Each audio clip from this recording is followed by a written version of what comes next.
Well, I have my press hat on.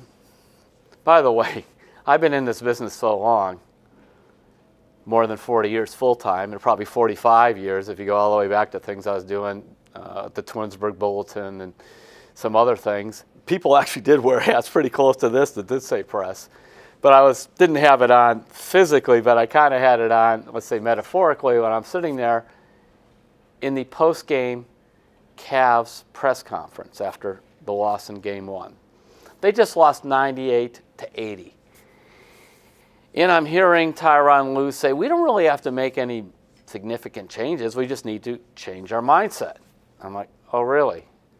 And then I heard the coach say, I thought our defense was pretty good on Victor Oladipo, who just sliced them up for 32 points.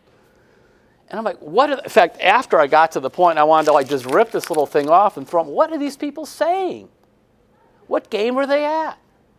Now, I understand you're not going to go up there after Game 1 and say, hey, we're going to put Larry Nance in the starting lineup and take Jeff Green out, and we're going to double-team Oladipo differently. You're not going to say those things.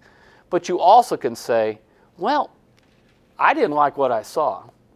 We're going to make some changes. I'm not going to tell you what, but we're not just content to, hey, go with the same lineup that was down 33-14 after the first quarter. Now, I have a couple thoughts. Number one is I would put Larry Nance in the starting lineup and put Jeff Green coming off the bench. Larry Nance is a superior defensive player, and the Cavs clearly had some problems on the defensive board. Nance also seemed very comfortable playing in the playoffs for his first time in his career. The kid from Bath, Larry Senior's son, Revere High School, had 10 points. I thought after LeBron, he was the Cavs' second best player. The other thing I would do is Kevin Love came out, missed a couple long shots. Get Kevin Love under the basket. In fact, Kevin Love took only 8 shots from the field. 6 of them were three-pointers. If you want your 6'10" guy to get the ball near the rim, you call timeout, you set up a play, you get him the ball near the rim. A third thing I would do, they talked about this. They said, well, in the second half, George Hill's back was bothering him. So LeBron-James had to play a lot of point guard. I would say if you really don't want LeBron to play point and George Hill is out, just put Jose Calderon in those situations. That veteran point guard has been around. The Cavs tend to play better with Jose. Why not go ahead and do that? I would also say I don't know all the strategy and how to do it, but if I'm facing the Indiana Pacers and Victor Oladipo is their star, averaging 23 points, nobody else averages more than 14, I'm sick of that guy beating me.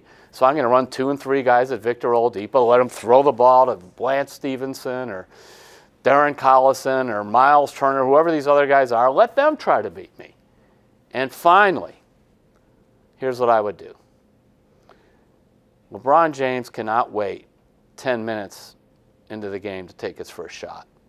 Now, it doesn't mean LeBron has to come out and shoot every time in the first quarter, but like when it's 17-4, it's 20-6, LeBron, go get some baskets, get your team going.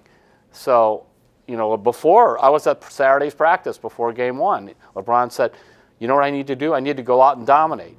Yeah, you do. So go ahead and do it.